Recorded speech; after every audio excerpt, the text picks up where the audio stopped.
прошлом выпуске мне удалось отправить самое что интересное целый ровер на Марс, и это оказалось легче, чем та же посадка на Луну. Не знаю, с чем это связано, то ли руки у меня из жопы, то ли мешает отсутствие атмосферы, но тем не менее я готовлю интересный проект, и прежде чем его показать, мне нужно изучить стыковку. А пока я учусь, то подумал, почему же так сложно летать на другие планеты и почему у меня не получается строить ракеты. Тут я решил не расстраиваться по этому поводу и вместо того, чтобы сидеть с грустной миной, решил кардинально сменить направление. Раз уж космическое пространство покорить не удается, то почему бы не освоить то, что у меня буквально под носом, а это небо. Поэтому в этом выпуске я планирую сделать простой, легкий и маневренный истребитель, к которому прицепим а-ля что-нибудь из навесного оборудования. Поэтому хватит ждать, приступим к делу. И для начала отправимся в цех горизонтальной сборки. Там попробуем в качестве эксперимента построить супербыстрый самолет для того, чтобы измерить максимально возможную скорость в атмосфере и высоту, на которую можно будет при этом подняться. Тут я начинаю строить самолет, и встает выбор, какую же кабину взять. Для себя я выбрал вот эту, потому что спереди можно прицепить довольно большой воздухозаборник, а это в свою очередь снизит сопротивление воздуха во время полета. В принципе, на снижении сопротивления и трения воздуха будет строиться любой летательный аппарат, поэтому начало положено. А позади кабины устанавливаю два топливных бака, а за ними самый мощный атмосферный двигатель. Остается прикрепить крылья к закрылкам и на них установить шасси. Это сложно назвать самолетом, скорее смахивает на ракету с крыльями, тем более, что управляться она будет не очень хорошо, но нам оно и не надо, так что приступим к изучению инженерных возможностей. Включаю все необходимые системы, устанавливаю вектор тяги на максимум и запускаю двигатель. Разгоняется данный аппарат довольно долго из-за маленькой подъемной тяги, и такое ощущение, что оторваться от земли колесами у меня не выйдет, но благо все обошлось. Проезжаем всю взлетную площадку и наконец отрываемся от земли, и уже, прошу заметить, на сверхзвуковой скорости. Теперь же можно задрать нос и лететь под малым углом до тех пор, пока из-за отсутствия кислорода не отключатся двигатели. А пока я это делаю, скорость полуракет уже чуть более 1400 метров в секунду. Если перевести в километры в час, то получим цифру аж 5000, что уже очень много. Постепенно с набором высоты плотность атмосферы падает, и это в свою очередь позволяет дополнительно ускориться, что нам только на руку. И уже на высоте 24 километров отключаются двигатели из-за нехватки воздуха, поэтому начинаю планировать. Но я вовремя замечаю, что запаса электроэнергии у меня хватит разве что на один крупный маневр, после чего мы превратимся в летящий кирпич. Чтобы этого не произошло, отключаю САС и пытаюсь корректировать направление вручную. Ну, все происходит более-менее гладко, тем более, что двигатель через некоторое время возобновляет свою работу. Что ж, предел высоты мы узнали, а значит начинаем сбрасывать высоту. Спускаемся вниз примерно до 3 километров от поверхности и начинаем давить тапок в пол, пока не упремся в скоростной предел. И все бы хорошо, но по достижении скорости в отметку 1500 метров у меня внезапно начинают перегреваться детали. И все бы ничего, даже какое-то время мне удается с этим справиться, но уже свыше 1600 метров в секунду контролировать что-либо не представляется возможным. А потом и вовсе у меня внезапно лопается корабль, как воздушный шарик на скорости 1628 метров в секунду. А я на минуточку напомню, что это будет 5860 километров в час. Жалко пилота, конечно, но он свою задачу выполнил и собрал все необходимые данные. Родина его не забудет, поэтому отправляемся в ангар, где начинаем строить наш истребитель. Ставлю ту же самую кабину, спереди ставлю топливный бак, а на него блок управления авионикой для пилота, хотя за видео он мне и не пригодится. А позади кабины ставлю несколько баков, затем батарею и двигатель. Думаю, для легкого истребителя хватит вполне, поэтому остается расположить крылья так, чтобы снизить трение воздуха при полете. И если честно, то самолет я переделывал много раз, пока не доперло, что крылья надо еще располагать так, чтобы центр масс был в центре подъемной силы. Ну, примерно так, что не забудьте учесть этот факт. И когда я сделал именно так, то при тестах управлять самолетом стало в разы легче, а в качестве дополнительных бонусов прикрепляю несколько тормозных парашютов и также воздушный тормоз, а то на скоростях свыше 300 метров в секунду садить самолет довольно трудно. Основная часть закончена, теперь испытаем самолет на прочность. Включаю все системы и начинаю взлетать. В идеале самолет должен сразу отрываться от земли, но у меня это происходит на скорости около 65 метров в секунду, что уже неплохо. И раз уж уж он набирает скорость уверенно и достаточно за короткое время, то его максимальную скорость специально замерять я не стал, тем более, что ее можно увидеть в дальнейшем.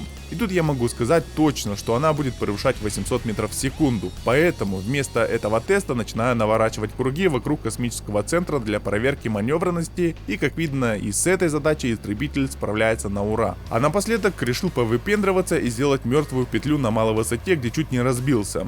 Больше тут проверять нечего, и так все с этим понятно. Поэтому перейдем к следующему и, думаю, самому интересному — созданию навесного оборудования. Возвращаемся в ангар и начинаю строить бомбы малого размера. К слову, их сюда влезло аж 8 штук, что довольно неплохо, ну и выглядит очень даже устрашающе. При взлете заметно, как становится немного тяжелее им управлять, но оно и понятно. А чуть позже решаю их сбросить на одно из зданий, но вместо того, чтобы им упасть туда, куда я хочу, они начинают улетать на все 3 буквы. Соответственно, я послан туда же, так как цель не поражена. И тут я вспомнил, что забыл добавить простые стабилизаторы. По крайней мере, это должно хоть немного помочь. И эффект, конечно, есть, но не такой ожидаемый. Хотя, если пикировать под более острым углом и подлетать на достаточно низкую высоту, то должно сработать. Думаю, про точную одиночную бомбардировку можно забыть, зато есть и свои плюсы. Например, если откинуть все бомбы разом, то результат налицо.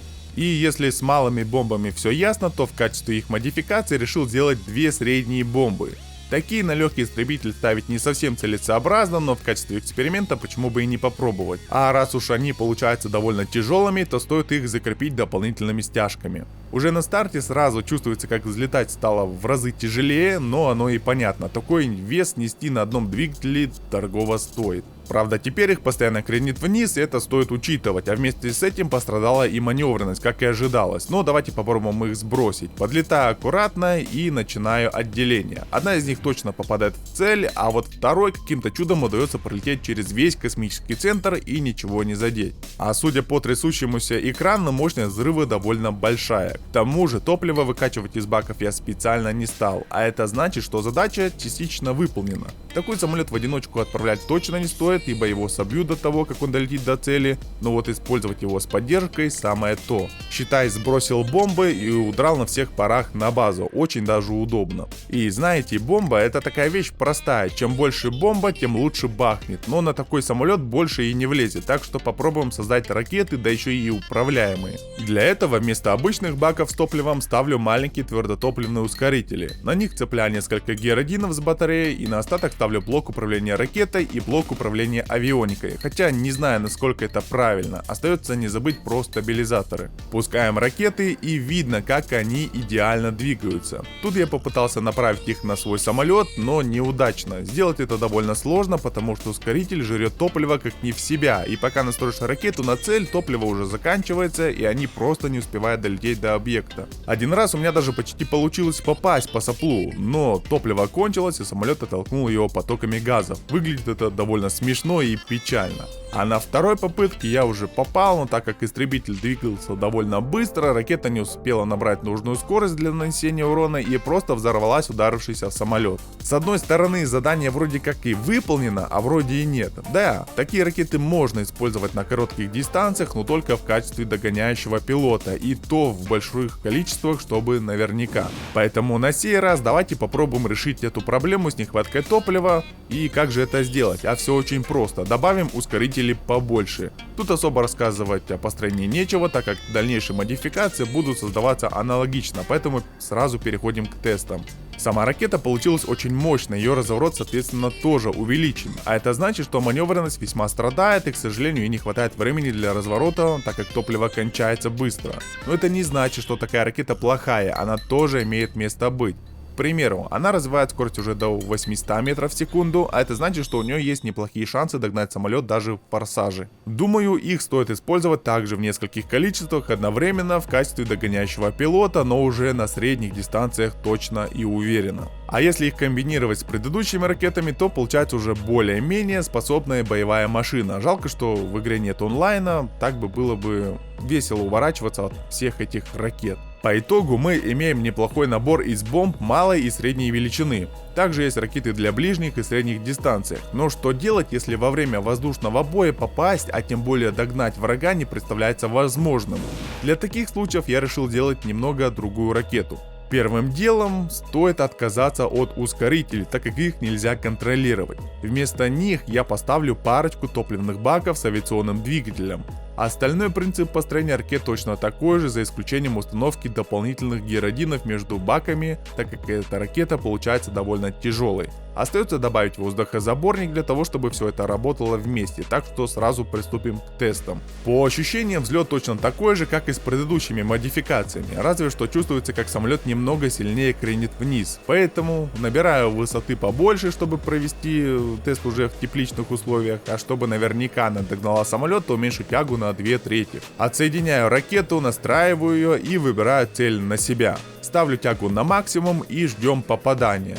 3, 2, 1 и есть пробитие. Самолет развалился на части, пилоту ничего другого не остается, кроме как десантироваться. Ну, а что по ощущениям, то управлять данной ракетой очень приятно. Это связано с тем, что она менее мощная, чем с твердотопливными ускорителями, хотя в моменте она может набрать скорость до 400 метров в секунду. Но это все равно недостаточно, чтобы догнать вражеский самолет, тем более в форсаже. Зато по сравнению с другими ракетами она имеет значительное превосходство, а именно запас дельты в 30 тысяч, что позволит, я думаю, обернуть планету даже несколько раз. А это значит, что даже если вражескому самолету удается оторваться от ракеты на приличное расстояние, и даже если у него закончится топливо и он успеет сесть у себя на базе, то ракета все так же уверенно будет продолжать летать за целью, пока не попадет в нее. А это значит, она идеально подходит для дальних дистанций. А если применять во внимание ее отзывчивость, то она вдобавок идеально подходит для прицельных ударов.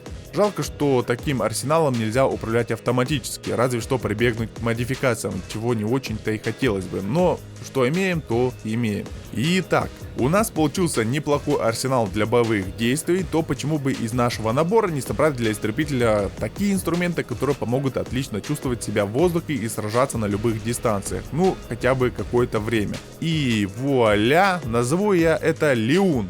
Легкий истребитель универсального назначения. Можно заметить, в данной версии я решил отказаться от ракет средних дистанций просто потому, что на крыльях уже не хватает места, а их задачу заменят ракеты для дальних дистанций. А так сюда влез почти весь арсенал, за исключением средних бомб. Ну и напоследок давайте посмотрим, как все это вместе работает.